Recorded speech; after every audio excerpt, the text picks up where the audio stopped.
در روزهای آینده ما به هزاران هدف رژیم تروریستی ضربه خواهیم زد.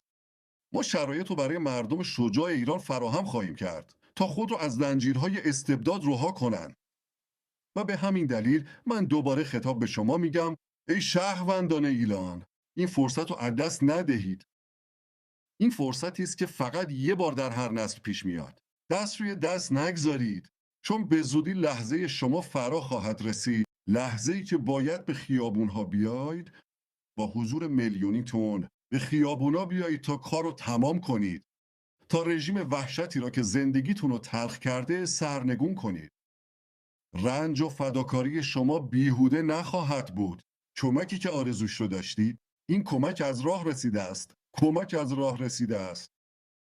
و حالا زمان آن رسیده که برای یک مأموریت تاریخی با هم متحد شوید. ای شهروندان ایران، پارسا، کردا، آذریا، اهوازیا و بلوچا، اکنون زمان آن است که نیروهایتون رو متحد کنید تا رژیم و سرنگون هارید و آینده خود را تضمین نمایید.